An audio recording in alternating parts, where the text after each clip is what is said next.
100 ദിവസം രേണുസുതി big boss ഹൗസിൽ നിർത്തണം. അവരെ അവിടെ നിർത്തി തേഞ്ഞൊട്ടി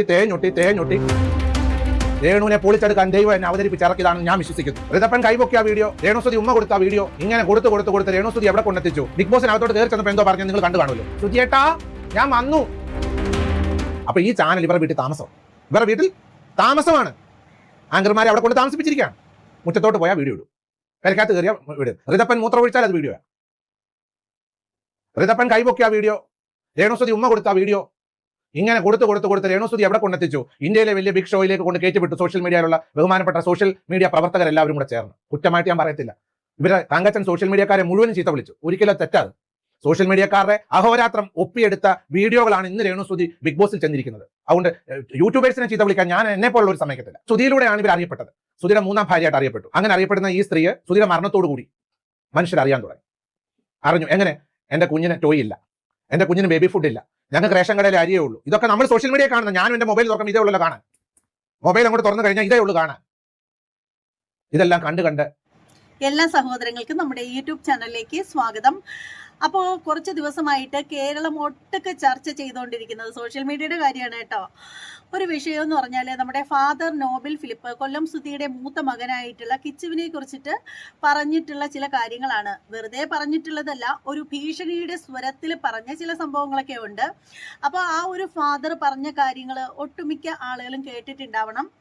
അപ്പോൾ ഇവിടെ ഫാദർ നോബിൾ ഫിലിപ്പ് പറഞ്ഞിട്ടുള്ള ഒരു കാര്യം എന്ന് പറഞ്ഞാൽ, ആ ഒരു പയ്യനോട് ആ ഒരു ഇദ്ദേഹം കൊടുത്ത വീട് പുരയിടമാണല്ലോ, ആ ഒരു വസ്തുവിലാണല്ലോ അവിടെ വീട് വെച്ച് കൊടുത്തിരിക്കുന്നത് ഈ പറയുന്ന സുധിയുടെ 2 മക്കൾക്ക്.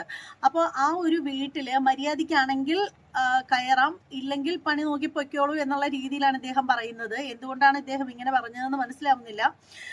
അപ്പോൾ ഇദ്ദേഹം പറയുന്നതെന്ന് പറഞ്ഞാൽ, അസുഖക്കാരിയായിട്ട് രേണുസുതി ഇരിക്കുന്നു. അപ്പോൾ ആ ഒരു സമയത്ത് അവർക്ക് ഒരു ബുദ്ധിമുട്ട് ഉണ്ടാക്കാനായിട്ട് കിച്ചു അങ്ങോട്ടേക്ക് വരരുത് എന്നൊക്കെയാണ് പറയുന്നത്. അത് മാത്രമല്ല, ഈ ഇദ്ദേഹം പറയുന്ന മറ്റൊരു കാര്യം എന്ന് പറഞ്ഞാൽ, പോലീസ് സ്റ്റേഷനിൽ നിന്നും കിച്ചുവിനെ കുറിച്ചിട്ടുള്ള കുറച്ച് പരാതികളൊക്കെ അദ്ദേഹത്തിൻ്റെ അടുത്ത് പോലീസുകാർ വിളിച്ച് പറയുന്നുണ്ട്. കിച്ചുവിനെ കുറിച്ചിട്ടുള്ള കുറച്ച് കാര്യങ്ങൾ പോലീസുകാർ വിളിച്ചിട്ട് കംപ്ലൈൻ്റ് ആണ് കേട്ടോ.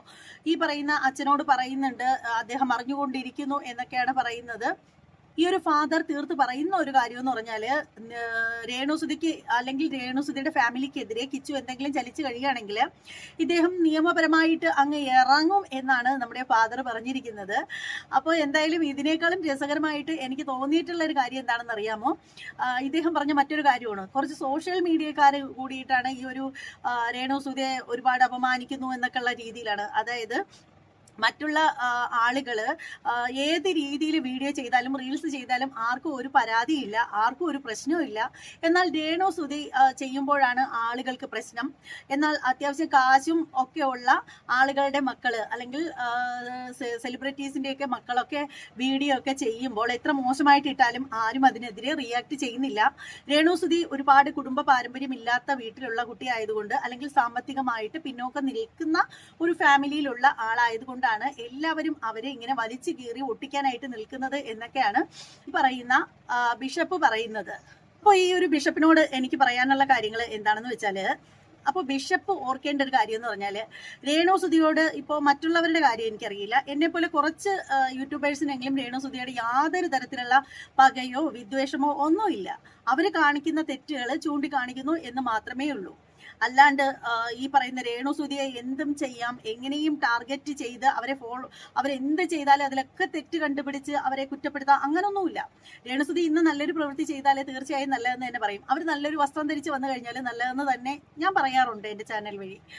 അപ്പോൾ പിന്നീട് മറ്റൊരു കാര്യം എന്ന് പറഞ്ഞാൽ, ഇദ്ദേഹം പറഞ്ഞല്ലോ, സെലിബ്രിറ്റികളുടെ മക്കൾ ചെയ്ത് കഴിഞ്ഞാൽ കുഴപ്പമില്ല, അല്ലെങ്കിൽ കാശുള്ളവൻ്റെ മക്കൾ ചെയ്ത് കഴിഞ്ഞാൽ കുഴപ്പമില്ല. അങ്ങനെ അവരെയൊക്കെ, അതായത് പൈസക്കാരുടെ മക്കളെ, സെലിബ്രിറ്റികളുടേതാവാം, എന്തെങ്കിലും ഇത്തരത്തിലുള്ള കുത്സിത പ്രവൃത്തികളൊക്കെ കാണിക്കുമ്പോൾ നമ്മൾ ഒന്നും പറയുന്നില്ല, അല്ലെങ്കിൽ അതിനെതിരെ നമ്മൾ ഒരക്ഷരം പോലും മിണ്ടുന്നില്ല എന്നാണ് ഇദ്ദേഹം പറയുന്നത്. രേണുസുതി ഒരു പാവപ്പെട്ട വീട്ടിലെ കുട്ടിയായതുകൊണ്ടാണ് നമ്മളൊക്കെ ഇങ്ങനെ പ്രതികരിക്കുന്നത് എന്നാണ് അച്ഛൻ പറയുന്നത്. അപ്പോൾ അച്ഛൻ മനസ്സിലാക്കേണ്ട ഒരു കാര്യം എന്ന് പറഞ്ഞാൽ, നമ്മുടെയൊക്കെ ചാനലിൽ കയറി നോക്കിക്കഴിഞ്ഞാൽ അച്ഛന് കാണാൻ സാധിക്കും, രേണുസുതിയുടെ മാത്രമല്ല ഒട്ടുമിക്ക അലവലാദികളുടെയും വീഡിയോകൾ നമ്മൾ എടുത്ത് റിയാക്ട് ചെയ്തിട്ടുണ്ട്. ഇത്തരത്തിലുള്ള കുത്സിത പ്രവൃത്തികളൊക്കെ കാണിക്കുന്ന ഒട്ടുമിക്ക ആളുകളെയും വലിച്ചു കീറി ഓട്ടിക്കാറുണ്ട്. അപ്പോൾ അച്ഛനെ പോലുള്ള ആളുകൾക്കുള്ള ഒരു കുഴപ്പമെന്ന് പറഞ്ഞാൽ, നിങ്ങൾ രേണുസുതിയുടെ വീഡിയോകൾ മാത്രമേ ശ്രദ്ധിക്കാറുള്ളൂ. മറ്റുള്ളവർക്കെതിരെ പറയുന്ന വീഡിയോകളൊന്നും നിങ്ങൾ ആരും ശ്രദ്ധിക്കാറില്ല. അത് നിങ്ങളുടെ മാത്രം കുറ്റമാണ് കേട്ടോ. പിന്നീടെന്ന് പറഞ്ഞാൽ അച്ഛനോട് ചോദിക്കേണ്ട ഒരു കാര്യം എന്ന് പറഞ്ഞാൽ, എൻ്റെ പൊന്നച്ചോ, നമ്മളെ യൂട്യൂബേഴ്സൊക്കെ രേണുസുതിയെ പറ്റിയിട്ട് പറഞ്ഞിട്ടുള്ളതിൻ്റെ 100 ഇരട്ടി പറഞ്ഞിട്ടുള്ളത് നിങ്ങൾ തന്നെയല്ലേ? അതായത് അച്ഛന് മറവി രോഗമൊന്നും ഇല്ലാന്നുണ്ടെങ്കിൽ അച്ഛനൊന്ന് ഓർത്ത് നോക്കിക്കേ. കുറച്ച് നാളുകൾക്ക് മുമ്പൊക്കെ അച്ഛൻ ഇതുപോലെ ചാനലുകളിലൊക്കെ കയറിയിരുന്ന്, ചാനലുകളെന്ന് പറയണ്ട, 1-2 ചാനലുകളൊക്കെ ഉണ്ട്. അച്ഛനെ പോലെ കണ്ടന്റ് ഇല്ലാത്ത സമയത്ത് അച്ഛനെ പോലെയുള്ള ആളുകളെയൊക്കെ കിട്ടിക്കഴിഞ്ഞാലും എടുത്തു വെച്ചിട്ട് ഇന്റർവ്യൂ എടുക്കുന്ന ചില ചാനലുകൾ, ഞാൻ പേരൊന്നും പറയുന്നില്ല കേട്ടോ. അപ്പോൾ ആ ചാനലുകളിലൊക്കെ കയറിയിരുന്ന് അച്ഛൻ പറഞ്ഞിട്ടുള്ള ചില കാര്യങ്ങളൊക്കെ ഉണ്ട്. അതായത് രേണുസുതിയെ ഏറ്റവും അധികം വലിച്ചു കീറി ഒട്ടിച്ചതും വിമർശിച്ചതും ഒക്കെ റിയാക്ഷൻ വീഡിയോ ചെയ്യുന്ന ആളുകളല്ല, ശരിക്കും ഫാദർ നോബിൾ ഫിലിപ്പ് തന്നെയാണ്. അച്ഛന് മറവി രോഗം ഉണ്ടെങ്കിലുണ്ടല്ലോ, അച്ഛൻ ആ ചാനലുകളിലൊക്കെ പോയി കഴിഞ്ഞാൽ ആ വീഡിയോസൊക്കെ ഒരുപാട് കിട്ടും. ഇപ്പം അച്ഛൻ ഇനി മറവി അഥവാ ഉണ്ടെങ്കിൽ ഓർമ്മിപ്പിക്കാൻ വേണ്ടിയിട്ട് ഞാൻ അച്ഛൻ രേണുസുതിയെ കുറിച്ചിട്ട് പറഞ്ഞിട്ടുള്ള ചില കാര്യങ്ങളൊക്കെ ഇവിടെ കൊടുത്തേക്കാം കേട്ടോ. അതുകൊണ്ടാണ് രേണുസുതി എന്ന് പറയുന്ന ഒരു കലാകാരിയുടെ 2 മുഖം, ഡബിൾ ഫേസ് ആണ് നമുക്കവിടെ മനസ്സിലാക്കാൻ പറ്റുന്നത്. രേണുസുതിയുടെ ഫെയിമിന് വേണ്ടി, രേണുസുതിയുടെ നിലനിൽപ്പിന് വേണ്ടി ഒരു ബിഷപ്പാകുന്ന എന്നെ കീറി മുറിച്ചു. അതൊരിക്കലും ക്ഷമിക്കാവുന്ന ഒരു കാര്യമല്ലത്. രേണുസുതിയോട് ആരാധന വെച്ചോണ്ട് ആരും എന്റെ അടുത്തോട്ട് വന്ന് ഇതുവരെയും ചോദിച്ചിട്ടില്ല. പിന്നെ എങ്ങനെ അവർ മാർക്കറ്റ് ചെയ്യും? ഇത് കൊടുക്കണം, വാർത്തയിൽ കൊടുക്കണം. ഇത് രേണുസുതിയുടെ പേര് പറഞ്ഞുകൊണ്ട് ഇവിടെ ആരും വരാറില്ല. രേണുസുതി അങ്ങനെ മാർക്കറ്റ് വാല്യൂ ഉള്ള ഒരാളാണെന്ന് എനിക്ക് ഇതുവരെ ഫീൽ ചെയ്തിട്ടില്ല. എനിക്ക് കേരളത്തിൽ കുറെ പേർക്ക് അവർ വളരെ ഒന്നും വേണ്ടിയാ പറയാൻ ചെലവിന് കൊടുക്കാൻ പറയും. എന്തിന്? ആരോഗ്യമുള്ള സ്ത്രീക്ക് ആര് ചെലവിന് കൊടുക്കണം? ഞാൻ അങ്ങനെ ആധാരം എഴുതി കൊടുത്തിട്ടുണ്ട്. രേണുസുതി എന്നോട് ഒന്നും നന്ദി കാണിക്കുകയും വേണ്ട, നന്ദിയോട് കാണിക്കേണ്ട, നന്ദിയും കാണിക്കേണ്ട. എനിക്ക് താല്പര്യമില്ല. അവരറിഞ്ഞിട്ടുണ്ട് ഈ ചോദ്യം ചോദിച്ചത്, അവരറിഞ്ഞ് ചോദിപ്പിച്ചതാണ്. അതിനകത്ത് ഇനി എന്റെ മേൽ എന്ത് നടപടി വന്നാലും അവർ അറിഞ്ഞുകൊണ്ട് ചോദിച്ച ചോദ്യമാണ്. ബെഡ്റൂം ചോരുന്നുണ്ടോ ചോദിച്ചാൽ പറയും എന്റെ കുഞ്ഞ് ഋതുല് കിടക്കുന്ന റൂം ചോരുന്നുണ്ടെന്ന് പറഞ്ഞു. മനഃപൂർവ്വം വിവാദം സൃഷ്ടിക്കുകയും ഇതിന്റെ പിൻപിൽ നിന്ന് മുഴുവൻ പേരെയും കരിവാരി പുരട്ടാൻ വേണ്ടി രേണുസുതി ചെയ്ത ഒരു സ്ക്രിപ്റ്റഡ് നാടകമാണെന്ന് ഞാൻ പറയും. രേണുസുതിയുടെ സംസാരം വളരെ വേദനിപ്പിക്കുക ചെയ്യുന്നത്. ഇതൊരു അബദ്ധം പറ്റിയ പോലെ പറയാൻ കാര്യം അതാണ്. അവർ കട്ട് ആൻഡ് പേസ്റ്റ് ചെയ്ത് അബദ്ധം പറ്റുന്നത്. അബദ്ധം പറ്റിച്ച ഒരു ഫെയിമിൽ നിൽക്കുന്ന ഒരാൾക്ക് ചെയ്യേണ്ടി വന്നു. അതൊരു അബദ്ധമായിട്ട് ഇപ്പൊ ഫീൽ ചെയ്യുന്നത്. അവിടെ ദൈവം തുണ ചെയ്യും. പലരും എന്നോട് സൈബർ തമ്മിൽ ചോദിക്കാം, നിങ്ങൾ എന്തിനാണ് സഹായം ചെയ്തിട്ട് വിളിച്ചു പറയുന്നത്? രേണുസുതിയെ എന്നെ കൂട്ടി അപവാദങ്ങൾ പറയുന്ന മനുഷ്യർ ഒന്ന് ഓർക്കണം, ഈ നിമിഷം വരെയും രേണുസുതിക്ക് സഹായം ഞാൻ ചെയ്തു കൊടുത്തിട്ടില്ല. കൊല്ലം സുധീര 2 മക്കളുടെ പേരിൽ വസ്തു നൽകി കരമടച്ചിരിക്കുന്ന, അവരുടെ പേരിൽ കരമടച്ചിരിക്കുന്ന രസീതാണ് എന്റെ കയ്യിലിരിക്കുന്നത്. രേണുസുധീര പിതാവ് ഇവിടെ വന്ന് പറഞ്ഞു ഞങ്ങൾ ഈ വീട് പൂട്ടി പോകുമെന്ന് എന്നോട് പറഞ്ഞു. സെന്റിന് 4 ലക്ഷം രൂപ ഇവിടെ വിലയുണ്ട്. ഒരു 50 ലക്ഷത്തിന് മുകളിലുള്ള തുക 2 കുഞ്ഞുങ്ങൾക്ക് സന്തോഷത്തോടെ ഇവിടെ എല്ലാവരും ചേർന്ന് ചെയ്തേക്കുക. സോഷ്യൽ മീഡിയ കാണുന്നവരാരും തന്നെ രേണുസുധീര വീടിനടുത്ത് താമസിക്കാൻ വരത്തില്ല. എത്ര അഹങ്കാരത്തോടു കൂടിയാണ് ഈ സ്ത്രീ സംസാരിക്കുന്നത്. അവരിപ്പോൾ ബിഗ് ബോസിലേക്ക് പോകാനായിട്ട് ഏറെക്കുറെ എല്ലാം ധാരണയായി നിൽക്കുകയാണ്. ദയവ് ചെയ്ത് കേരള സമൂഹത്തിലെ ഒരു വ്യക്തികളും ഇനി ഇതുപോലുള്ള ആൾക്കാർക്ക് പണം അയച്ചു കൊടുത്ത് സഹായിക്കരുത്. കാരണം ഇവരുടെ PR വർക്കേഴ്സ്, അപ്പോൾ ഈ ബിഗ് ബോസിൽ ഇവർ പോയതിനു ശേഷം 2ാമത്തെ പ്രാവശ്യം ഇപ്പോൾ ഈ കാർ ഇങ്ങനെ വരുന്നതും എനിക്ക് ജീവന ഭീഷണി ഉണ്ടാകുന്നത്. കാരണം ഇവരുടെ PR വർക്കേഴ്സാണ്. കാരണം എന്നെ വായടപ്പിക്കാനായിട്ടാണ് അവർ ശ്രമിക്കുന്നത്. കമന്റ്സിലൂടെ ചീത്ത വിളി, എന്റെ അപ്പന് വിളി, എന്റെ അമ്മയ്ക്ക് വിളി, പിന്നെ ഇനിയും മരിച്ചുപോയ എന്റെ എത്രയോ പിതാക്കന്മാരുണ്ടോ അവരെല്ലാം വിളിക്കുന്നുണ്ട്. ഈ കപ്പൊക്കെ കൊടുത്ത് ഇങ്ങോട്ട് വിടാൻ പോകുവാണെങ്കിൽ ഞങ്ങൾക്ക് ഇവിടെ ജീവിക്കാൻ പറ്റത്തില്ല. അവർ കപ്പുമായിട്ട് ഇങ്ങോട്ട് വരുന്നതിനുള്ളവർ എനിക്ക് അവർ ജയിക്കുമെന്നൊക്കെ പറയുന്നത് PR വർക്കേഴ്സ് പറയുന്നത്. കിട്ടണമെന്ന് ഞാൻ പറഞ്ഞു. പറയുന്നത് ഇന്റർവ്യൂസ് കൊടുക്കാൻ പാടില്ല, പ്രത്യേകിച്ച് രേണുസുതി എന്നുള്ള ഒരാളുടെ പേര് നാട്ടിൽ പറയാൻ പാടില്ല. എന്നെ ഇന്റർവ്യൂ ചെയ്യുന്ന സമയത്ത് രേണുസുതിയുടെ കാര്യം ചോദിക്കുമ്പോൾ ഞാൻ ഇന്ത്യൻ പ്രധാനമന്ത്രിയുടെ കാര്യം പറയാൻ പറ്റുമോ? രേണുസുതി എന്ന് പറയുന്ന ആളെ നെയ്ബർഹുഡ് ആകാനായിട്ട് ഒരാൾ പോലും എന്നെ ഇതുവരെ സമീപിച്ചിട്ടില്ല. ഇല്ല. സോഷ്യൽ മീഡിയ കാണുന്ന, സോഷ്യൽ മീഡിയയിൽ നോക്കുന്ന യങ്സ്റ്റേഴ്സ്, ഒരു കപ്പിൾസ് ആയിട്ടുള്ളവർ ആരും ഇങ്ങോട്ട് വരത്തില്ല. അതെന്താണെന്ന് കാണുന്നവർക്കറിയാം. ബിഷപ്പിനെ അവർ ശരിക്കും വരുത്തിയിട്ടുണ്ട്. ഇപ്പൊ ബിഷപ്പിന്റെ വായിന്ന് നാക്കില്ല വരുന്നത്. ഉടനെ അടുത്തതാ ഞാൻ രേണുസുതിയെ സപ്പോർട്ട് ചെയ്തെന്ന് വെച്ചോ, ആ ശരിക്കും പുള്ളിക്ക് കിട്ടി എവിടുന്നോ ശരിക്കും കിട്ടിയിട്ടുണ്ട്. പുള്ളി ഒതുങ്ങി. കുഞ്ഞുങ്ങളെ രേണുസുതി അല്ല നോക്കുന്നത്. എങ്ങനെ ഇവിടെ നിന്ന് താമസിച്ച് നോക്കുന്നത് രേണുസുതിയുടെ പിതാവും മാതാവും അയാളെ കുഞ്ഞിനെ ഋതുൽ എന്ന് പറയുന്ന കുട്ടി 5 വയസ്സുള്ള കുട്ടിയെ നോക്കുന്നത്. മൂത്ത മകൻ ഇവിടെ താമസിച്ചിട്ടില്ല. ഇനി അവരൊരിക്കലും ഇതുപോലുള്ള ഒരു പെട്ടെന്ന് ഒരു അബദ്ധത്തിലേക്ക് പോയി ചാടുന്നത്. ഞാൻ പറഞ്ഞത് ഈ സഹോദരിയെ സഹായിക്കാൻ ആഗ്രഹിക്കുന്നവർ 5 പ്രാവശ്യം ആലോചിക്കണം. അപ്പോൾ രേണുസുതി വിചാരിച്ചാൽ ഇനി ഒരു വീട് നിഷ്പ്രയാസം അവർക്ക് ഉണ്ടാക്കാൻ കഴിയുമെന്നുള്ള ഒരു കോൺഫിഡൻസ് ആയിരിക്കാം അവരിങ്ങനെ ഒരു വീടിന് വേണ്ടി ആഗ്രഹിക്കുന്നത്. അപ്പം അത് വേഗം തന്നെ നടക്കട്ടെ എന്ന് ഞാനും ചിന്തിക്കുന്നു. നല്ല കാര്യം. അതുപോലെ തന്നെയാണ് ഇപ്പോൾ ഈ ബിഗ് ബോസിൽ പോയതിനു ശേഷം രേണുസുതിക്ക് കുറച്ച് ഫാൻസ് അധികം ഉണ്ട് എന്നതായിട്ട് സോഷ്യൽ മീഡിയ നോക്കുമ്പോൾ നമുക്ക് മനസ്സിലാവുന്നുണ്ട്. അപ്പോൾ അത്തരത്തിൽ നോക്കുമ്പോൾ ഇപ്പോൾ ബിഷപ്പ് ചില അഭിമുഖങ്ങളൊക്കെ കൊടുത്തിട്ടുള്ള ആളുമാണ്. അത്തരത്തിൽ എന്തെങ്കിലും ഭീഷണികളോ അങ്ങനെ എന്തെങ്കിലും ഉണ്ടായിട്ടുണ്ടോ? ഇന്റർവ്യൂ കൊടുക്കാൻ പാടില്ല എന്ന് ഭീഷണിപ്പെടുത്തിക്കൊണ്ടുള്ള ഫോൺ കോളുകൾ പല രാജ്യങ്ങളിൽ നിന്ന് ഇന്റർനാഷണൽ കോളുകളാണ് വിളിക്കുന്നത്, വാട്സ്ആപ്പ് കോളുകളാണ്. ഒരു പറയുന്നത് ഇന്റർവ്യൂസ് കൊടുക്കാൻ പാടില്ല, പ്രത്യേകിച്ച് രേണുസുതി എന്നുള്ള ഒരാളുടെ പേര് നാട്ടിൽ പറയാൻ പാടില്ല. എന്നെ ഇന്റർവ്യൂ ചെയ്യുന്ന സമയത്ത് രേണുസുതിയുടെ കാര്യം ചോദിക്കുമ്പോൾ ഞാൻ ഇന്ത്യൻ പ്രധാനമന്ത്രിയുടെ കാര്യം പറയാൻ പറ്റുമോ?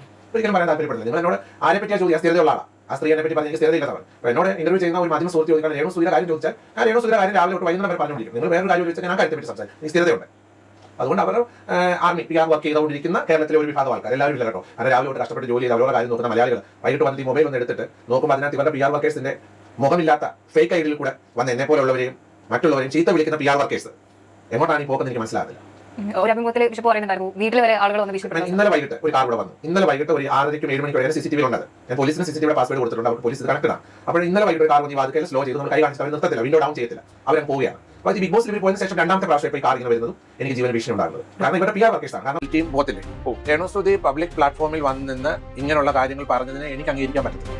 ഞാൻ അംഗീകരിക്കത്തില്ല. പബ്ലിക് പ്ലാറ്റ്ഫോമിൽ നിന്നുകൊണ്ട് ഒരു സോഷ്യൽ മീഡിയ പ്രവർത്തകരോട് ഒരിക്കലും ഇങ്ങനെയുള്ള കാര്യങ്ങൾ ചോദിക്കുകയും പറയുകയും ചെയ്യുമ്പോൾ എന്നെ പോലുള്ളവർക്കും കൂടെ അതൊരു വിഷമം ഉണ്ടാക്കുന്ന കാര്യമാണ്. രേണു സുധി എന്ന് പറയുന്ന ഒരു കലാകാരിക്കോ, രേണു സുധിയുടെ ഫാദറിനോ, രേണു സുധിയുടെ മദറിനോ, രേണു സുധിയുടെ ചേച്ചിക്കോ, രേണു സുധിയുടെ ചേച്ചിയുടെ കുടുംബത്തിനോ ഞാൻ ഒരു സെന്റ് സ്ഥലവും കൊടുത്തിട്ടില്ല, കൊടുക്കുകയുമില്ല.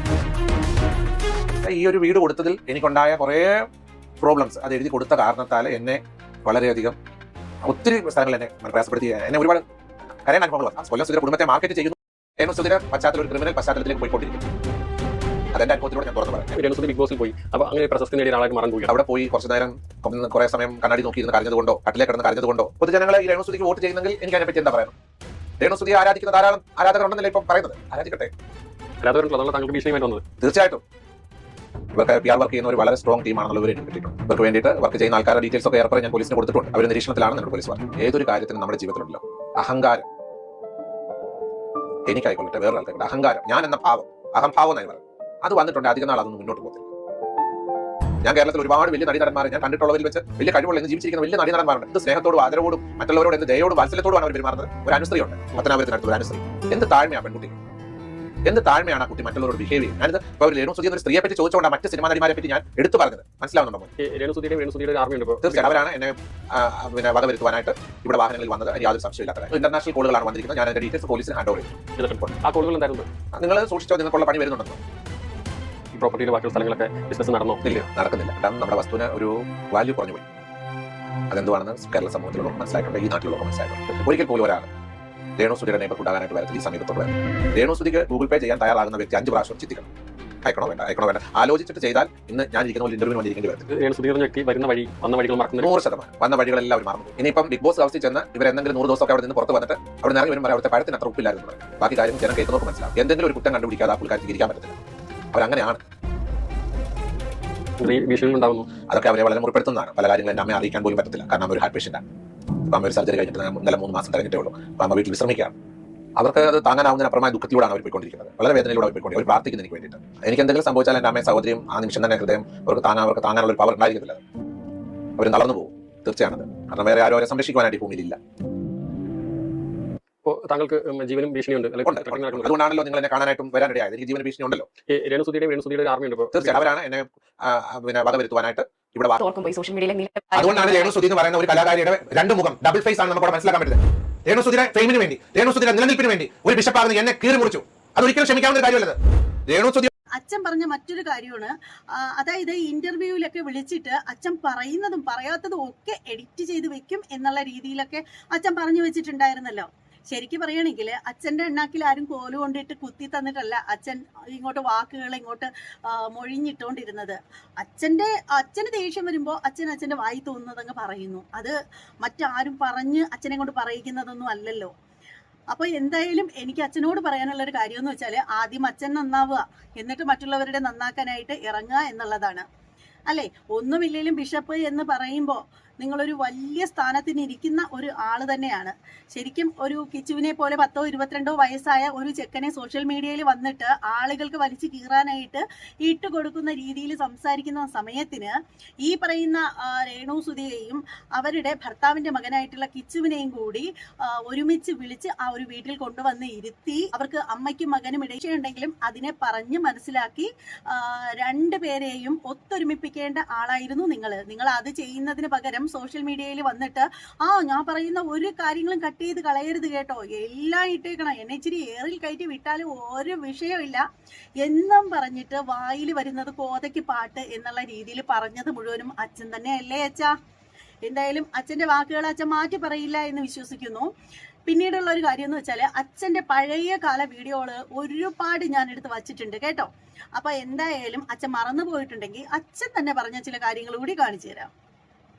100 ദിവസം രേണു സുധി ബിഗ് ബോസ് ഹൗസിൽ നിർത്തണം. അവരെ അവിടെ നിർത്തി തേഞ്ഞൊട്ടി രേണുവിനെ പൊളിച്ചെടുക്കാൻ ദൈവം എന്നെ അവതരിപ്പിച്ചിറക്കിയതാണ് ഞാൻ വിശ്വസിക്കുന്നു. ഋതപ്പൻ കൈവൊക്കെ വീഡിയോ, രേണു സുധി ഉമ്മ കൊടുത്ത വീഡിയോ, ഇങ്ങനെ കൊടുത്ത് രേണു സുധി എവിടെ കൊണ്ടെത്തിച്ചു. ബിഗ് ബോസിനകത്തോട് തീർച്ചയായിട്ടും എന്തോ പറഞ്ഞ് നിങ്ങൾ കണ്ടു കാണുമല്ലോ. സുധിയേട്ടാ ഞാൻ വന്നു. അപ്പൊ ഈ ചാനൽ ഇവരുടെ വീട്ടിൽ താമസമാണ്. ആങ്കർമാരെ അവിടെ കൊണ്ട് താമസിപ്പിച്ചിരിക്കുകയാണ്. മുറ്റത്തോട്ട് പോയാൽ വീഡിയോ ഇടും, പേരക്കകത്ത് കയറിയ വീട്. ഋതപ്പൻ മൂത്രം ഒഴിച്ചാൽ അത് വീഡിയോ. ഋതപ്പൻ കൈവൊക്കെ വീഡിയോ, രേണു സുധി ഉമ്മ കൊടുത്ത വീഡിയോ, ഇങ്ങനെ കൊടുത്ത് രേണു സുധി എവിടെ കൊണ്ടെത്തിച്ചു. ഇന്ത്യയിലെ വലിയ ബിഗ് ഷോയിലേക്ക് കൊണ്ട് കയറ്റിവിട്ടു. സോഷ്യൽ മീഡിയയിലുള്ള ബഹുമാനപ്പെട്ട സോഷ്യൽ മീഡിയ പ്രവർത്തകരെല്ലാവരും കൂടെ ചേർന്ന്. കുറ്റമായിട്ട് ഞാൻ പറയത്തില്ല. ഇവരെ തങ്കച്ചൻ സോഷ്യൽ മീഡിയക്കാരെ മുഴുവൻ ചീത്ത വിളിച്ചു. ഒരിക്കലും തെറ്റാണ്. സോഷ്യൽ മീഡിയക്കാരുടെ അഹോരാത്രം ഒപ്പിയെടുത്ത വീഡിയോകളാണ് ഇന്ന് രേണുസുതി ബിഗ് ബോസിൽ ചെന്നിരിക്കുന്നത്. അതുകൊണ്ട് യൂട്യൂബേഴ്സിനെ ചീത്ത വിളിക്കാൻ ഞാൻ എന്നെ പോലുള്ള ഒരു സമയത്തില്ല. സുധീരിലൂടെയാണ് ഇവർ അറിയപ്പെട്ടത്. സുധീര 3ാം ഭാര്യയായിട്ട് അറിയപ്പെട്ടു. അങ്ങനെ അറിയപ്പെടുന്ന ഈ സ്ത്രീയെ സുധീര മരണത്തോടു കൂടി മനുഷ്യർ അറിയാൻ തുടങ്ങി. അറിഞ്ഞു എങ്ങനെ എന്റെ കുഞ്ഞിന് ടോയ് ഇല്ല, എന്റെ കുഞ്ഞിന് ബേബി ഫുഡ് ഇല്ല, ഞങ്ങൾക്ക് റേഷൻ കടയിൽ അരിയേ ഉള്ളൂ. ഇതൊക്കെ നമ്മൾ സോഷ്യൽ മീഡിയ കാണുന്നത്. ഞാൻ എന്റെ മൊബൈൽ തുറക്കും ഇതേ ഉള്ള കാണാൻ. മൊബൈൽ അങ്ങോട്ട് തുറന്നു കഴിഞ്ഞാൽ ഇതേ ഉള്ളൂ കാണാൻ. ഇതെല്ലാം കണ്ട് ഹൃദയത്തിൽ മനസ്സിലുള്ള മലയാളികൾ എന്ത് ചെയ്യാൻ തുടങ്ങി? പണം അയക്കാൻ തുടങ്ങി. ധാരാളം പണം ഇങ്ങോട്ട് അയക്കാൻ തുടങ്ങി. ബേബി ഫുഡുകൾ അയക്കാൻ തുടങ്ങി, ടോയ്കൾ അയക്കാൻ തുടങ്ങി, ഇംഗ്ലണ്ടിൽ നിന്ന് പണം വരാൻ തുടങ്ങി, ഗൾഫ് രാജ്യങ്ങളിൽ നിന്ന് പണം വരാൻ തുടങ്ങി, നാട്ടിലെ കൂലിപ്പണി ചെയ്യുന്നവർ പണം അയക്കാൻ തുടങ്ങി. അങ്ങനെ ധാരാളം പണം ഇങ്ങനെ വന്ന് രേണുസുതി എന്ന് പറയുന്ന ആൾ ആദ്യം എവിടെ ചെന്നെത്തുന്നു? സംഘമിത്ര നാടകവേദിയിലെത്തുന്നു. ആരായി മാറുന്നു? സുധിയുടെ മരണത്തോടുകൂടി രേണുസുതി ഒരു നാടക നടിയായി മാറുന്നു. അതിനു മുമ്പ് നാടക നടിയല്ലായിരുന്നു. പിന്നെ ബാക്കി അങ്ങോട്ടുള്ള കാര്യം ഈ മലയാളി സമൂഹം കണ്ടുകൊണ്ടിരിക്കുന്നുണ്ട്. സുധിയുടെ മരണത്തെ ഉപയോഗിക്കുന്നതിന്റെ ഫസ്റ്റ് തെളിവ് പറയാം. ബിഗ് ബോസിനകത്തോട്ട് കയറി ചെന്നപ്പോൾ എന്തോ പറഞ്ഞു നിങ്ങൾ കണ്ടു കാണുമല്ലോ. സുധിയേട്ടാ ഞാൻ വന്നു. കഴിഞ്ഞ ദിവസം ഒരു ക്ലിപ്പിംഗ് എന്നെ കൊണ്ട് കാണിച്ചു. സുധിയേട്ടാ കൽപ്പന ചേച്ചിയെ കാണുന്നുണ്ടോ? ഏത് കൽപ്പന ചേച്ചിയാണെന്ന് എന്നോട് ചോദിക്കല്. എനിക്ക് ഇതൊന്നും അറിയത്തില്ല. അതിനകത്ത് ആ സ്ത്രീ വിളിച്ചു പോയി തന്നെ ഒരാൾ കൊണ്ട് കാണിച്ച. സുധിയേട്ടാ കൽപ്പന ചേച്ചിയെ കണ്ടോ? ഇതൊക്കെ കണ്ട് മലയാളികൾ വോട്ട് ചെയ്ത് ജയിപ്പിക്കട്ടെ. ഇതൊക്കെ കണ്ട് വോട്ട് ചെയ്ത് ഇതുപോലെ പലരെ വലിച്ചു കയറാൻ വേണ്ടി ജയിപ്പിച്ച് വിന്നറാക്കി ഇങ്ങോട്ട് കൊണ്ടിട്ട് പ്ലാന്തോട്ടംകാർക്കും മാടപ്പള്ളിക്കാർക്കും ചങ്ങനാശ്ശേരിക്കാർക്കും അഭിമാനം. ഞാൻ ഒരു പ്രേക്ഷകൻ എന്ന രീതിയിൽ ഏഷ്യാനെറ്റ് കാണുന്ന ഒരു പ്രേക്ഷകൻ എന്ന രീതിയിൽ പറയുവാണെങ്കിൽ രേണുസുതിയുടെ ഏറ്റവും വലിയ നാടകം നാടക നടിയല്ലേ? രേണുസുതി നാടക നടിയല്ലേ എന്നാണല്ലോ അവരെല്ലാവരും പറയുന്നത്. ഞാൻ അവർ നാടകം കണ്ടിട്ടില്ല. രേണുസുതി പറയുന്ന എല്ലാം സത്യമാണെന്നുണ്ടെങ്കിൽ കേരളം എത്ര നന്നായിട്ട് പോയി. രേണുസുതി പറയുന്ന എല്ലാം സത്യമാണെന്നുണ്ടോ? രേണുസുതി പറയുന്ന എല്ലാം സത്യമാണെന്നുണ്ടെങ്കിൽ ഇപ്പം അങ്ങനെയാണെങ്കിൽ പല കാര്യങ്ങളും സത്യമാണ്. രേണുസുതി രാവിലെ പറഞ്ഞൊരു കാര്യമുണ്ട്. ഞാൻ ഹോസ്റ്റലിൽ നിന്നിട്ടില്ല ലാലേട്ട ഞാൻ ഹോസ്റ്റലിൽ നിന്നിട്ടില്ല, അതിന്റെ സങ്കട ഹോം സിക്നസ് വാങ്ങിക്കുന്നു പറഞ്ഞു. പിറ്റേ ദിവസം പേഴ്സണൽ കാര്യങ്ങൾ അങ്ങോട്ട് പറയാൻ പറഞ്ഞപ്പോൾ പറഞ്ഞു വാദമാടം പുറത്ത് വിട്ടാലേ എനിക്ക് പുറത്തു പോകാൻ പറ്റത്തുള്ളൂ. നേഴ്സിംഗ് 1.5 വർഷം ബാംഗ്ലൂരിൽ പഠിച്ചപ്പോൾ എനിക്കൊന്നും കഴിഞ്ഞില്ല. ചോര കണ്ടപ്പോൾ ഞാൻ ബോധം കിട്ടു. പിന്നെ വാദമാടം എന്നെ ആഴ്ചയിൽ ഒരു ദിവസം പുറത്തോട് എനിക്ക് അങ്ങോട്ട് ഉൾക്കൊള്ളാൻ പറ്റാത്തത് ഞാൻ എന്ത് ചെയ്തു? അത് തിരിച്ചിട്ട് ഇങ്ങോട്ട് വന്നിട്ട് DCA കോഴ്സ് പഠിച്ചതാണ്. നമ്മൾ DCA എന്ന് പറയുന്നത് ആ രേണുസുതി പറഞ്ഞത് എന്താണ്? എഞ്ചിനീയറാണ്. പക്ഷേ ഒരു കാര്യം കൂടി ഞാൻ റിവീൽ ചെയ്യാൻ ആഗ്രഹിക്കുന്നു. ഇവർ 3-4 കോഴ്സ് പഠിച്ചു. നേഴ്സിംഗ് എന്തായാലും നിങ്ങൾ തന്നെ അറിയുമല്ലോ. നേഴ്സിംഗ് പഠിച്ചു, DCA പഠിച്ചു, ഏവിയേഷൻ പഠിച്ചു. ഈ 3 കോഴ്സ് പഠിച്ചപ്പോഴും സുധി മരിച്ചു കഴിഞ്ഞാൽ സർട്ടിഫിക്കറ്റ് ബാംഗ്ലൂരിൽ നിന്ന് താജുദ്ദീൻ ഇടപെട്ട് മേടിച്ചു കൊടുത്ത്. ഏതിന്റെ? +2 SSLC. നോബൽ ഫിലിപ്പ് പറയുകയാണ് ഇത് പൊതുജന ചർച്ചയാണ്. രേണുസുതി സത്യമേ പറയത്തുള്ളൂ കേട്ടോ, അവർ കള്ളം പറയത്തില്ല. പക്ഷെ ഞാൻ കുറച്ച് കാര്യം കേട്ടത് ഞാൻ പ്രതികരിക്കും. എന്റെ ജോലി ഇതാന്നേ. കാരണം എന്നെ കൊണ്ട് പറയിപ്പിക്കുമല്ലോ. 2 സർട്ടിഫിക്കറ്റ് +2 SSLC സർട്ടിഫിക്കറ്റ് ബാംഗ്ലൂരിൽ ഇരിക്കുന്നു. അത് താജുദ്ദീൻ സുധി മരിച്ച ഒരാഴ്ചക്ക് അത് മേടിച്ചു കൊടുക്കുന്നു. ഇതിനോടൊക്കെ ഇവർ ഏവിയേഷൻ പഠിക്കുന്നു, DCA പഠിക്കുന്നു. ഇവർ പഠിക്കാത്ത കോഴ്സുകളൊന്നുമില്ല. ഇവർ ഫ്ലവേഴ്സിന്റെ ഫ്ലോറിൽ ചെന്നുകൊണ്ട് ഈ സ്ത്രീ പറഞ്ഞ വീഡിയോ ഞാൻ കണ്ടു. എന്താണ്? ബാംഗ്ലൂരിൽ വർക്ക് ചെയ്തു, എയർ ഇന്ത്യയിൽ വർക്ക് ചെയ്തു, ടിവാൻഡത്ത് വർക്ക് ചെയ്തു. ടിവാൻഡം അത് ഞാൻ പ്രത്യേകം ടിവാൻഡം ഏതാ ടിവാൻഡോ എന്ന് എനിക്കറിയത്തില്ല. ടിവാൻഡത്ത് ഒരു വർക്ക് ചെയ്തു. എന്ത് വർക്കാണെന്ന് എന്നോട് ചോദിക്കരുത്, അവർ പറഞ്ഞാൽ പറഞ്ഞു. ഇത്ര അടുത്ത് വർക്ക് ചെയ്തു. പക്ഷേ സുധി മരിച്ചു കഴിഞ്ഞപ്പോഴാണ് ഇവർ +2 SSLC സർട്ടിഫിക്കറ്റ് ബാംഗ്ലൂരിലെ നഴ്സിംഗ് കോളേജിൽ നിന്ന് മേടിച്ചു കൊടുക്കാനുള്ളവർ പൊതുസമൂഹം കണ്ടതാണ്. സത്യമല്ലേ രേണു പറയത്തുള്ളൂ? രേണുവിനെ പൊളിച്ചെടുക്കാൻ ദൈവം എന്നെ അവതരിപ്പിച്ചാണ് ഞാൻ വിശ്വസിക്കുന്നു. നിങ്ങൾ പറഞ്ഞല്ലോ ഞാൻ രേണുവിനെ ബിഗ് ബോസിൽ കൊണ്ട് 100 ദിവസം രേണു അവിടെ നിൽക്കണം. 100 ദിവസം രേണു സുധി ബിഗ് ബോസ് ഹൗസിൽ നിർത്തണം. അവരെ അവിടെ നിർത്തി തേഞ്ഞൊട്ടി വിന്നായിട്ട് പോരട്ടെ. അത് അവർ കപ്പ് കൊടുത്തിട്ട് വിടട്ടെ. തേഞ്ഞൊട്ടണം, കള്ളം പറഞ്ഞ് തെളിയിക്കണം. കിച്ചുവിനെ ഓർത്ത കാര്യം, ഋതപ്പനെ ഓർത്ത കാര്യം, തങ്കച്ചനെ ഓർത്ത കാര്യം, നാടകം ഇതിനെ കൊടുത്തു. കിച്ചുവിനെ ഓർത്ത കാര്യം, ഋതപ്പനെ ഓർത്ത കാര്യം, എല്ലാവരും ഓർത്ത കാര്യം, നാടകം. 100 വട്ടം വേണമെങ്കിൽ ഞാൻ നാടകം എന്ന് പറയും. എന്നോട് ചോദിച്ചാൽ ഉത്തരവേ ഉള്ളൂ. കാരണം ഇവർ ഷൂട്ടിന് പോകുമ്പോൾ കിച്ചുവിനെ കൊണ്ടുവന്നില്ല, ഋതപ്പനെ കൊണ്ടുവന്നില്ല, കുഞ്ഞമ്മയെ കൊണ്ടുവന്നില്ല. കുഞ്ഞമ്മയാണല്ലോ അമ്മ. ഇവർ ഷൂട്ടിന് പോകുമ്പോൾ ഇവിടെ ഓട്ടോയിൽ കയറുന്നു, റെയിൽവേ സ്റ്റേഷനിൽ ചെന്ന് ട്രെയിനെ കയറി അവർ ഷൂട്ടിന് പോകുന്നു. പോകുന്നിടത്തൊക്കെ പിന്നെ മൊബൈലിൽ കൂടെ നമുക്ക് വീഡിയോ കോൾ ചെയ്യാമായിരിക്കാം. ഇപ്പൊ അതിനകത്ത് വീഡിയോ കോൾ ചെയ്യാൻ പറ്റത്തില്ല, കാരണം മൊബൈലില്ല. അതിൻ്റെതായിട്ടുള്ള ഒരു വിഷമം ഉണ്ടെന്നുള്ളതല്ലാതെ ഇവരെയൊക്കെ വിളിച്ച് തത്തമ്മയെ നോക്കി കരഞ്ഞു. കണ്ണില്ലാത്ത തത്തമ്മയോട് പറഞ്ഞു എന്താ ഈ കണ്ണും ഇതൊന്നും ഇല്ലാത്ത അടുത്ത് വന്ന് എന്തോ ഇരിക്കാനാണ്. നിങ്ങൾ കേട്ടോ, ഞാൻ ഇതിന്റെ ക്ലിപ്പിംഗ്സ് എല്ലാം ഞാൻ കാണുന്നുണ്ട്. ഈ ഷോ നീണ്ടിരുന്ന് കാണുന്നത് ഇതൊക്കെ എന്റെ കൂടെ ജോലി ചെയ്യുന്ന പിള്ളേർ ഇതെല്ലാം കൊണ്ട് ചിരിക്കാൻ വേണ്ടിയിട്ടാണ് കേട്ടോ. ഇവർ പറയുന്ന സത്യങ്ങൾ കേട്ട് ചിരിക്കാൻ വേണ്ടിയിട്ട് എന്നെ കൊണ്ട് കാണിക്കുന്നു. ഞാൻ അത് കേട്ട് തല തല്ലിച്ചിരിക്കാറ്. കാരണം ഇതെല്ലാം ഇവരെ ദൈവം അവിടെ കൊണ്ടുപോയില്ല, നമുക്ക് ഇത് കാണാൻ വന്നേ. ഇല്ലെങ്കിൽ ഇതൊക്കെ പുറലോകം അറിയുമോ? ഇനിയിപ്പോൾ ഇവർ ഇറങ്ങിക്കഴിയുമ്പോൾ ഇന്റർവ്യൂ ചെയ്യാൻ ഇവിടെ വണ്ടികൾ അവിടെ മാടപ്പള്ളി തൊട്ട് ഇനി പ്ലാന്തോട്ടം വരെ കാറുകളായിരിക്കും ഇന്റർവ്യൂ എടുക്കാൻ. അവരെന്തുകൊണ്ട് ദൈവം അവരെ രക്ഷപ്പെടുത്തി? സുധിയുടെ മരണം ഇത്രയധികം അനുഗ്രഹിച്ച ഒരു കുടുംബം ഉണ്ടെങ്കിൽ അത് രേണുസുധിയുടെ കുടുംബം. അത് സിൻസിയർ അല്ല കാര്യം. സുധി ജീവിച്ചിരുന്നപ്പോൾ ലഭിക്കാത്ത എല്ലാ സൗഭാഗ്യങ്ങളും രേണുസുധിക്ക് ലഭിച്ചു. നിങ്ങൾ വിദേശത്ത് പണം അയക്കാൻ തുടങ്ങുന്നവരൊക്കെ ഉണ്ട്. ഇപ്പോൾ ഓണത്തിന് പുള്ളിക്കാരത്തി ബിഗ് ബോസിൽ ഒരു ചോദ്യം ചോദിച്ചു. എന്താ ചോദിച്ചത്? ഞാനൊരു സദ്യ ഉണ്ടെന്നുണ്ടോ, ഒരു പായസം കുടിക്കുന്നുണ്ടോ, എന്റെ കുഞ്ഞുങ്ങൾ ഉൾപ്പെടുന്നുണ്ടോ, ആരെങ്കിലും തിരക്കുന്നുണ്ടോ ചോദിച്ചപ്പോൾ വിദേശത്തുള്ള എന്നെ പോലുള്ള പൊട്ട മലയാളികൾ ഞാൻ കൊടുത്തില്ലേ? ഞാൻ വന്ന് ഇതൊക്കെ കണ്ടപ്പോഴേ കൊടുത്തു പോയത്. ഈ പറച്ചിൽ ഇങ്ങനെ റേഷൻ കടയിൽ അരി കിട്ടുന്നുണ്ട്, മുളക് കിട്ടുന്നുണ്ടെന്ന് പറഞ്ഞപ്പോഴാണ് ഞാൻ കൊടുത്തത്. കാരണം ഞാൻ പ്രയാസത്തിൽ കൂടെ വന്ന ഒരാളാണ്, ദുഃഖത്തിൽ കൂടെ എന്റെ ജീവിതത്തിൽ മുന്നോട്ട് വന്ന ഒരാളല്ല. ഞാൻ സ്വർണ്ണ സ്പൂൺ കൊണ്ട് ജനിച്ച ആളാണ്. ഞാൻ സാധു കുടുംബത്തിൽ നടന്നത്. വേദനയും പ്രയാസവും മനസ്സിലാക്കാനുള്ള കഴിവ് എനിക്കുണ്ട്. കാരണം ഞാൻ ഒരു സാധാരണ ഏറ്റവും സാധു കുടുംബത്തിൽ മുന്നോട്ട് വന്നത്. അല്ല ഞാൻ ജനിച്ച് വീണപ്പോഴാണ് വലിയ കൊട്ടാരത്തിൽ വീണപ്പോഴാണ് വിഷപ്പായിട്ട് വീണതുമല്ല. പ്രയാസം എന്താണ്, അനുഭവിച്ച ദുഃഖം എന്താണ്, പട്ടിണി എന്താണ്, വേദന എന്താണ്, സാമ്പത്തിക ഞെരുക്കം എന്താണ് കണ്ടു വളർന്ന ഒരാളാണ്. അതുകൊണ്ട് പറയുക മലയാളികളെ, നിങ്ങൾ ഇനി പണം അയക്കാൻ വേണ്ടി നിങ്ങൾ ചെക്ക് എടുത്തിട്ട്, ഞാൻ വിദേശത്ത് ജീവിച്ച 10-20 വർഷം പണം അയക്കാൻ വേണ്ടി കൈ വിരൽ വെക്കുമ്പോൾ ഞാൻ ഈ ഇരുന്ന് വിയർക്കുന്ന എന്റെ മുഖം ഓർത്തേച്ചാൽ മതി. നിങ്ങൾ പലരും അവിടുന്ന് പെട്ടിക്കണക്കിന് സാധനം ഇപ്പോഴും കൊറിയർ വന്നുകൊണ്ടിരിക്കും. എന്താ പറയുക, കുഞ്ഞുങ്ങളെ ഓർത്തിട്ടാ പലരും കൊടുക്കുന്നത്. ഞാനൊക്കെ വിദേശത്ത് ജീവിച്ചോണ്ട് പറയാം, ഒരു കുഞ്ഞിന് ബേബി ഫുഡ് എന്ന് പറഞ്ഞാൽ അവിടെ അവർ പെട്ടെന്ന് കൊറിയർ അയക്കും. 3 days കൊണ്ട് കിട്ടത്ത പോലെ. മനസ്സിലാകുന്നുണ്ടോ കാര്യങ്ങൾ? ഇപ്പോൾ ഓണം വരുക, നിങ്ങൾ സദ്യയും പായസം ഒക്കെ അയക്കുമ്പോൾ അർഹതപ്പെട്ട നിർദ്ദനങ്ങളുടെ വീടുകൾ അത് എത്തിച്ചു കൊടുക്കും. കേരളത്തിൽ ഒരുപാട് ബുദ്ധിമുട്ടുന്നുണ്ട്. ഒരു ടാർപോളിൻ വലിച്ചു കെട്ടിയാൽ ചോരുന്ന വീട്ടിൽ കിടക്കുന്ന സാധാരണ പാവങ്ങൾ നിങ്ങളുടെ വീടിന് അരികിലുണ്ടെങ്കിൽ ഈ ഓണത്തിന് നിങ്ങൾ അവരെ പോയി കണ്ട് അവർക്ക് ഒരു ഓണസദ്യ മേടിച്ചു കൊടുത്ത് ആ പാവങ്ങളുടെ സന്തോഷത്തിൽ പങ്കുചേരണമെന്ന് ഞാൻ കൈകൂപ്പി പിടിച്ചുകൊണ്ട് അപേക്ഷിക്കുക. ബിഷപ്പിന് ഇന്റർവ്യൂ കൊടുക്കുമ്പോൾ കുരിശെടുത്ത് കൈ പിടിക്കലെന്ന് പറഞ്ഞു. എന്നെ ഭീഷണിപ്പെടുത്തിയതാണ്. അതായത് നമ്മുടെ രേണുസുതി ബിഗ് ബോസിൽ പോയ സമയത്ത് നമ്മുടെ ഫാദർ നോബൽ ഫിലിപ്പിന് കുശുമ്പ് കയറിയെന്നേ ഞാൻ പറയത്തുള്ളൂ. അദ്ദേഹത്തിന് കുശുമ്പ് കയറിയിട്ടായിരിക്കണം, അല്ലെങ്കിൽ ഒന്നുകിൽ കുശുമ്പ്, അതല്ലെന്നുണ്ടെങ്കിൽ അവരോടുള്ള വിരോധം. അപ്പൊ എന്ത് തന്നെയാണെങ്കിലും ഇദ്ദേഹം ആ ഒരു സമയത്ത് പറഞ്ഞിട്ടുള്ളത് എന്താന്ന് വെച്ചാല്, സുധിച്ചേട്ടാ ഞാൻ വന്നു എന്നൊക്കെ പറഞ്ഞിട്ട് ആ രേണു അകത്തേക്ക് കയറുമ്പോൾ പറഞ്ഞ ആ ഒരു സംഭവം ഉണ്ടല്ലോ, അതെടുത്ത് വെച്ചിട്ട് നമ്മുടെ ഫാദർ സംസാരിച്ച ഒരു രീതിയുണ്ട്. ആ ഒരു എന്താ പറയുന്നത്, ധാർഷ്ട്യത്തോടു കൂടി എന്ന് പറയാൻ പറ്റത്തില്ല, ആക്ഷേപിച്ചുകൊണ്ട് ഈ ഒരു വൃത്തികെട്ട ആക്ഷനൊക്കെ കാണിച്ചുകൊണ്ടാണ് ഇദ്ദേഹം സംസാരിക്കുന്നത്. അപ്പോൾ ഇത്രയും വലിയ രീതിയിൽ സോഷ്യൽ മീഡിയയിൽ വന്നിട്ട് ഒരു ചെറിയ പയ്യന് താക്കീതൊക്കെ കൊടുത്ത് ഭീഷണിയുടെ സ്വരത്തിലേക്ക് സംസാരിച്ചിട്ടുള്ള ഈ ഒരു അച്ഛനോട് എനിക്ക് ചോദിക്കാനുള്ള ഒരു കാര്യം എന്ന് പറഞ്ഞാൽ, താങ്കൾക്ക് ഉളുപ്പുണ്ടോ എന്നാണ് ചോദിക്കാനുള്ളത്. താങ്കൾക്ക് ഉളുപ്പുണ്ടോ? ഇത്രയും വലിയൊരു പദവിയിലിരുന്ന നിങ്ങൾ സോഷ്യൽ മീഡിയയിൽ വന്നിട്ട് ഈ ഒരു സ്ത്രീയെ അധിക്ഷേപിക്കുമ്പോൾ, ഈ ഒരു സ്ത്രീയെ ആക്ഷൻ കാണിച്ച് സംസാരിക്കുമ്പോൾ നിങ്ങൾക്ക് ഒരു ഉളുപ്പും തോന്നിയിട്ടുണ്ടായിരുന്നില്ലേ? ശരിക്കും പറയുകയാണെങ്കിൽ നമ്മൾ യൂട്യൂബേഴ്സ് ഓരോരുത്തരും രേണുസുതിയെ വലിച്ചു കീറി ഒട്ടിക്കാൻ തുടങ്ങിയത് അവരുടെ ആ ഒരു റീൽസും സംഭവങ്ങളൊന്നും കണ്ടതുകൊണ്ടൊന്നുമല്ല. ശരിക്കും നിങ്ങളെ വിഷപ്പാമ്പെന്ന് വിളിക്കുകയും നിങ്ങളെ അവഹേളിക്കുകയും ചെയ്തത് കൊണ്ട് തന്നെയായിരുന്നു. പക്ഷേ ഇപ്പോൾ നിങ്ങളങ്ങ് വലിയ നല്ല പിള്ളയാവുന്നുണ്ടല്ലോ. ഈ നല്ല പിള്ളയാവുന്ന നിങ്ങൾ എന്താ കാണിച്ചത്? ഈ പറയുന്ന രേണുസുതിയെ ആരെങ്കിലും ഒക്കെ വിമർശിക്കുകയാണെങ്കിൽ അവരുടെ കമന്റ് ബോക്സിന് അടിയിൽ ചെന്നിട്ട് നിങ്ങൾ സപ്പോർട്ട് ചെയ്തിട്ട് കമന്റ് ഇടാറില്ലായിരുന്നോ? എൻ്റെ തന്നെ കമന്റ് ബോക്സിൽ വന്നിട്ട് 2 വീഡിയോയുടെ അടിയിൽ അച്ഛൻ അതുപോലെ സപ്പോർട്ട് ചെയ്തുകൊണ്ട് കമന്റ് ഇട്ടിട്ടുണ്ടായിരുന്നു. ഞാനതിൻ്റെ സ്ക്രീൻഷോട്ടൊക്കെ എടുത്ത് വെച്ചിട്ടുണ്ട്. അച്ഛന് നിർബന്ധമുണ്ട്, അച്ഛൻ മറന്നു പോയിട്ടുണ്ടെങ്കിൽ ഞാനത് ഇവിടെ എടുത്ത് കൊടുക്കാം കേട്ടോ. അപ്പോൾ ആരാണ് ഏറ്റവും കൂടുതൽ രേണുവിനെ ഇതുപോലെ തന്നെ സോഷ്യൽ മീഡിയയിൽ വലിച്ചു കീറാനായിട്ട് ഇട്ട് കൊടുത്തിട്ടുള്ളത്? അച്ഛൻ തന്നെയാണ്. അച്ഛൻ കൊടുത്തിട്ടുള്ള ഓരോ ഇന്റർവ്യൂകളും ഇപ്പോഴും ഉണ്ട്. അച്ഛൻ പറയുന്ന കാര്യങ്ങളൊക്കെ ചിലപ്പോൾ അച്ഛൻ കുറച്ച് കഴിയുമ്പോൾ അങ്ങ് മറന്നു കളയും.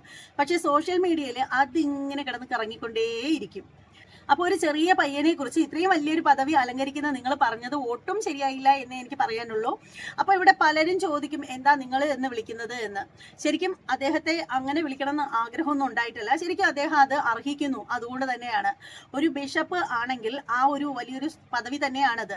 അപ്പോൾ ആ ഒരു അത്രയും വലിയൊരു പദവി അലങ്കരിക്കുന്ന ആള് അതിന് യോജിച്ച രീതിയിലായിരിക്കണം പെരുമാറേണ്ടത്.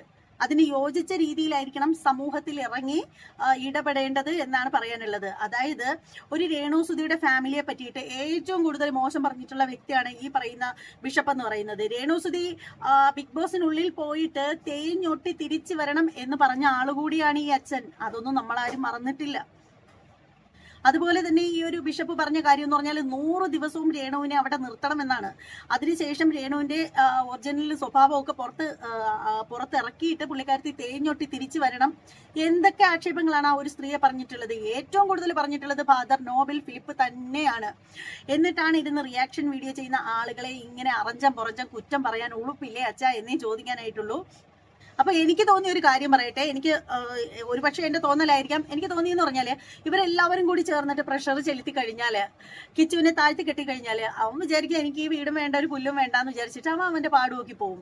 അപ്പോൾ ഇതെന്താ, രേണുവിന്റെ മക്കൾക്കും ഫാമിലിക്കും അടിപൊളിയായിട്ട് അവിടെ തന്നെ താമസിക്കാം. അതിനു വേണ്ടിയിട്ട് എല്ലാവരും കൂടി ചേർന്ന് ഒത്തു കളിക്കുന്നതാണോ എന്ന് ഒരു സംശയമുണ്ട് കേട്ടോ. അല്ല, എനിക്ക് എൻ്റെ ഒരു ഡൗട്ട് എന്ന് പറഞ്ഞാൽ കിച്ചു എങ്ങും അച്ഛനെ പറ്റിയിട്ട് അധിക്ഷേപം പറഞ്ഞതായിട്ട് നമ്മൾ ആരും കേട്ടിട്ടില്ല. പക്ഷെ എന്നിട്ടും അച്ഛൻ എന്തിനാണ് ആ ഒരു പയ്യനെ ഇത്രയധികം മോശക്കാരനാക്കി സംസാരിക്കുന്നത്? ഒരു പക്ഷേ അങ്ങനെ എന്തെങ്കിലും ഒരു തെറ്റ് ആ ഒരു പയ്യൻ ചെയ്തിട്ടുണ്ടെങ്കിൽ പോലും നിങ്ങൾ ഇങ്ങനെ സോഷ്യൽ മീഡിയയിൽ വന്നിരുന്ന് സംസാരിക്കേണ്ട കാര്യമില്ലല്ലോ. ആ ഒരു പയ്യനെ നേരിട്ട് വിളിച്ചിട്ട് നിങ്ങൾക്ക് പറയാവുന്ന കാര്യങ്ങളൊക്കെ പറയുന്നതാണല്ലോ മാന്യമായിട്ടുള്ള കാര്യം. അത് അല്ലാതെ എന്തിനും ഏതിനും സോഷ്യൽ മീഡിയയിൽ കിടന്ന് ആളാവാൻ നോക്കുന്നത് ഫാദർ നോബൽ ഫിലിപ്പ് തന്നെയാണ്, അല്ലാതെ മറ്റാരുമല്ല. നമ്മൾ കാണുന്നുണ്ട് നമ്മുടെ സമൂഹത്തിൽ എന്തോരം ഇതുപോലെയുള്ള ബിഷപ്പുമാരുണ്ട്. ഇതുപോലെ എന്തിനും ഏതിനും ഇന്റർവ്യൂവും കൊടുത്ത് നടക്കുന്ന ഒരു ബിഷപ്പ് ഈ പറയുന്ന ഫാദർ നോബൽ ഫിലിപ്പ് മാത്രമാണ് ഉള്ളത് എന്നാണ് എനിക്ക് തോന്നുന്നത്. ഞാൻ മറ്റാരും ഇതുപോലെ കിടന്ന് ഇന്റർവ്യൂ കൊടുക്കുന്നതും ആവശ്യത്തിനും അനാവശ്യത്തിനും ഒക്കെ ഇടപെടുന്നതും മറ്റുള്ളവരുടെ കമന്റ് ബോക്സിൽ ചെന്നിരുന്ന് എഴുതി വിടുന്നതും ഒന്നും ഞാൻ മറ്റു ഒരു ബിഷപ്പിനെയും ഞാൻ കണ്ടിട്ടില്ല. ഒരുപാട് ഉസ്താദ്മാരുടെ പ്രഭാഷണങ്ങളൊക്കെ നമ്മൾ കേൾക്കാറുണ്ട്. ആ ഒരു പ്രഭാഷണത്തിൽ എന്ന് പറഞ്ഞാൽ അവർ പറയുന്നതെന്ന് പറഞ്ഞാൽ അവരുടെ മതവുമായിട്ട് ബന്ധപ്പെട്ട കാര്യങ്ങൾ മാത്രമാണ് അവരവിടെ സംസാരിക്കുന്നത്. ഇത് അല്ലാണ്ട് ഇങ്ങനെ ഫാദർ ഇങ്ങനെ വന്നിരുന്നിട്ട് കാണുന്ന ചാനലുകളിലൊക്കെ വന്നിട്ട് ഇന്റർവ്യൂവും കൊടുത്ത് അവിടെ വന്നിരുന്നിട്ട് ഫാദറിന് ആരോടാണോ വിരോധം അവരെ കുറിച്ചിട്ട് ഇങ്ങനെ വളവളാന്ന് പറഞ്ഞ് വർത്തമാനവും പറഞ്ഞ് നടന്നിട്ട് ഇപ്പോൾ ഇതേ ഫാദർ പെട്ടെന്ന് അങ്ങ് നല്ല ഉള്ളയായി കഴിഞ്ഞിരിക്കുകയാണ്. അതായത് ഫാദർ പെട്ടെന്ന് അങ്ങ് നല്ല കുട്ടിയാവുകയാണ്. ഫാദർ നല്ല കുട്ടി ആയിക്കോട്ടെ, നല്ല കാര്യം തന്നെയാണ്. പക്ഷേ ഒരു ബിഷപ്പ് എന്ന് പറയുന്ന ഇത്രയും വലിയൊരു പദവിയിൽ ഇരുന്നിട്ട് 22 വയസ്സുള്ള ഒരു ചെറിയ ചെക്കനെ വെല്ലുവിളിക്കാനായിട്ട് ഫാദറിന് നാണോ ഇല്ലേ, ഫാദറെ ഉളുപ്പില്ലേ എന്ന് ചോദിക്കാതിരിക്കാൻ നിവൃത്തിയില്ല. എന്ത് തന്നെയാണെങ്കിലും നേരത്തെ പറഞ്ഞത് തന്നെ ഞാൻ വീണ്ടും പറയുകയാണ്, ഫാദറോളം രേണുസുതിയെ അപമാനിച്ചിട്ടുള്ള മറ്റൊരാളില്ല. ഒരു പക്ഷെ അതിൻ്റെതായിട്ടുള്ള കുറ്റബോധം കൊണ്ടാണോ, മാനസാന്തരം വന്നത് കൊണ്ടാണോ ഈ പറയുന്ന ഫാദർ ഇപ്പോൾ അങ്ങ് നല്ല കുട്ടിയായിട്ട് ബാക്കി തെറ്റുകളെല്ലാം യൂട്യൂബേഴ്സിന്റെ തലയിലേക്ക് ഇട്ട് തരുന്നത്? അതാണ് എൻ്റെ ഒരു സംശയം എന്ന് പറയുന്നത്. ഇപ്പൊ രേണുസുതിക്ക് ഇത്രയും വലിയൊരു അസുഖം വന്നു എന്ന് പറഞ്ഞപ്പോഴത്തേക്ക് ഫാദറിന് എന്താ നേരത്തെ പറഞ്ഞ കാര്യങ്ങളെ കുറിച്ചിട്ടൊക്കെ ഓർമ്മിച്ചിട്ട് ഫാദറിന്റെ തലയിൽ എന്തെങ്കിലും ശാപം വീഴുമെന്നോ അല്ലെങ്കിൽ പ്രാക്ക് കിട്ടുമെന്നൊക്കെയുള്ള ചിന്തകൾ കൊണ്ടിട്ടാണോ ഫാദർ പെട്ടെന്ന് നല്ല കുട്ടി ആവാനായിട്ട് ശ്രമിക്കുന്നത്? അപ്പൊ എന്ത് തന്നെയാണെങ്കിലും ഫാദർ നല്ല കുട്ടി ആയിക്കോളൂ, രേണുവിന് വേണ്ടിയിട്ട് പ്രാർത്ഥിച്ചോളൂ. നമ്മളെല്ലാവരും പ്രാർത്ഥിക്കുന്നുണ്ട്, അവർക്ക് നന്മ ഉണ്ടാവണേ എന്ന് പ്രാർത്ഥിക്കുന്നുണ്ട്. ഞാൻ രേണുസുതിയെ കുറിച്ചിട്ട് വീഡിയോ ഒക്കെ ചെയ്തിട്ടുണ്ടെങ്കിൽ ഞാൻ അവരെ ഒന്നും ഒരു തരത്തിലും ബോഡി ഷേമിങ് ചെയ്യുകയോ തെറി വിളിക്കുകയോ ഒന്നും ഞാൻ ചെയ്തിട്ടില്ല. അപ്പൊ അതുകൊണ്ട് തന്നെ എനിക്ക് അത്തരത്തിലുള്ള ഒരു കുറ്റബോധമോ ഒന്നും തോന്നിയിട്ടില്ല. അവരുടെ കോപ്രായങ്ങളെ എടുത്ത് കാണിച്ച് പറയുകയൊക്കെ ചെയ്തിട്ടുണ്ട്. അത് നമ്മളെക്കാൾ ഏറെ അച്ഛൻ പറഞ്ഞിട്ടുണ്ട് എന്നതാണ് വാസ്തവം. അത് മാത്രമല്ല, അച്ഛനാണേൽ അവരുടെ അഭിനയം പോലും കൊള്ളില്ല, രേണുസുതി കള്ളമേ പറയത്തുള്ളൂ, എന്തൊക്കെ അച്ഛൻ പറഞ്ഞിട്ടുണ്ട്. അതിന്റെ എല്ലാം തെളിവുകൾ നമ്മുടെ കയ്യിലുണ്ട്. അച്ഛൻ ചാനലിന് കൊടുത്തിട്ടുള്ള ആ ഒരു ഇന്റർവ്യൂവിന്റെ ഒക്കെ വീഡിയോ ക്ലിപ്പുകളെല്ലാം നമ്മുടെയൊക്കെ കൈകളിലുണ്ട്. അപ്പൊ അതിൽ നിന്നൊന്നും വെച്ചാൽ ഒരിക്കലും അങ്ങനെ ഞാൻ ചെയ്തിട്ടില്ല, ഇങ്ങനെ ഞാൻ ചെയ്തിട്ടില്ല എന്നൊന്നും പറയാനായിട്ടൊന്നും നിൽക്കണ്ട. അപ്പൊ എന്തായാലും ഈ ഒരു വീഡിയോ കാണുന്ന എൻ്റെ പ്രിയപ്പെട്ട സഹോദരങ്ങളോട് പറയുന്ന ഒരു കാര്യം എന്ന് വെച്ചാൽ, ഈ വീഡിയോ കുറച്ച് ലെന്ത് കൂടുതലാണ്. അപ്പോൾ ഈ ചില കാര്യങ്ങളെ കുറിച്ചിട്ടൊക്കെ നമ്മൾ വിശദമായിട്ട് സംസാരിക്കുന്ന സമയത്ത് ചിലപ്പോൾ നമുക്ക് കുറച്ച് അധികം വീഡിയോ ലെന്തായി പോകുന്നതാണ്. ക്ഷമിക്കുക, ഈ ഒരു വീഡിയോ രണ്ടാക്കി കൊടുക്കാനായിട്ട് സാധിക്കില്ല, ഒറ്റ വീഡിയോ ആയിട്ട് ചെയ്യുന്നത് കൊണ്ട് സംഭവിക്കുന്നതാണ്. എന്തായാലും വീഡിയോയെ കുറിച്ചിട്ടുള്ള നിങ്ങളുടെ അഭിപ്രായങ്ങളൊക്കെ കമന്റ് ബോക്സിൽ രേഖപ്പെടുത്തുക. അതുപോലെ തന്നെ നമുക്ക് രേണുസുതി എത്രയും പെട്ടെന്ന് സുഖം പ്രാപിച്ച് പുറത്തേക്ക് വരാനായിട്ട് നമുക്ക് പ്രാർത്ഥിക്കാമെന്നേ പറയാനായിട്ട് സാധിക്കുകയുള്ളൂ.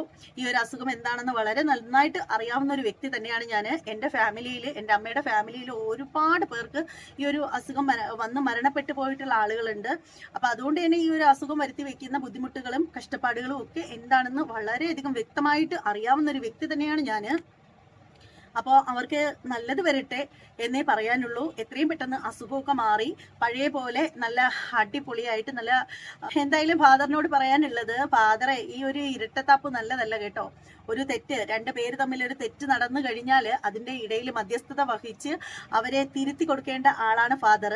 അത് മറന്നു പോവാതിരുന്നാൽ ഫാദറിന് നല്ലത്. മനഃപൂർവ്വം സോഷ്യൽ മീഡിയയിൽ കിടന്ന് ഇങ്ങനെ നാണം കെടാനായിട്ട് നിൽക്കാതിരിക്കുകയാണ് നല്ലത്. കാരണം ഫാദറിന് സപ്പോർട്ട് ചെയ്തിരുന്ന ആളുകൾക്ക് പോലും ഇപ്പോൾ ഫാദറിനെ കണ്ടുകൂടാത്ത ഒരു അവസ്ഥയിലേക്ക് വന്നിരിക്കുകയാണ്. അതിൻ്റെ ഒന്നും ഒരു ആവശ്യവും ശരിക്കും പറഞ്ഞാൽ ഫാദറിന് ഇല്ലായിരുന്നു. ഇതൊക്കെ ഫാദർ വെറുതെ അനാവശ്യമായിട്ട് ചോദിച്ച് മേടിച്ചതാണ്. അതുകൊണ്ട് പ്രത്യേകിച്ച് ഒന്നും പറയാനില്ല. മറ്റൊരു വീഡിയോ ആയിട്ട് വീണ്ടും കാണാം. ഈ വീഡിയോയെ കുറിച്ചിട്ടുള്ള നിങ്ങളുടെ ഓരോരുത്തരുടെയും വിലയേറിയ അഭിപ്രായങ്ങളൊക്കെ കമന്റ് ഇട്ടേക്കുക. അപ്പോൾ ഫാദർ നോബൽ ഫിലിപ്പ് ചെയ്തതിനെ കുറിച്ചിട്ട് നിങ്ങൾക്ക് എന്താണ് അഭിപ്രായം? അപ്പോൾ നിങ്ങളുടെ അഭിപ്രായങ്ങളൊക്കെ തീർച്ചയായും കമന്റ് ഇട്ടേക്കണേ. അപ്പോൾ എന്തായാലും മറ്റൊരു വീഡിയോ ആയിട്ട് കാണുന്നത് വരെ എല്ലാവർക്കും ബൈ.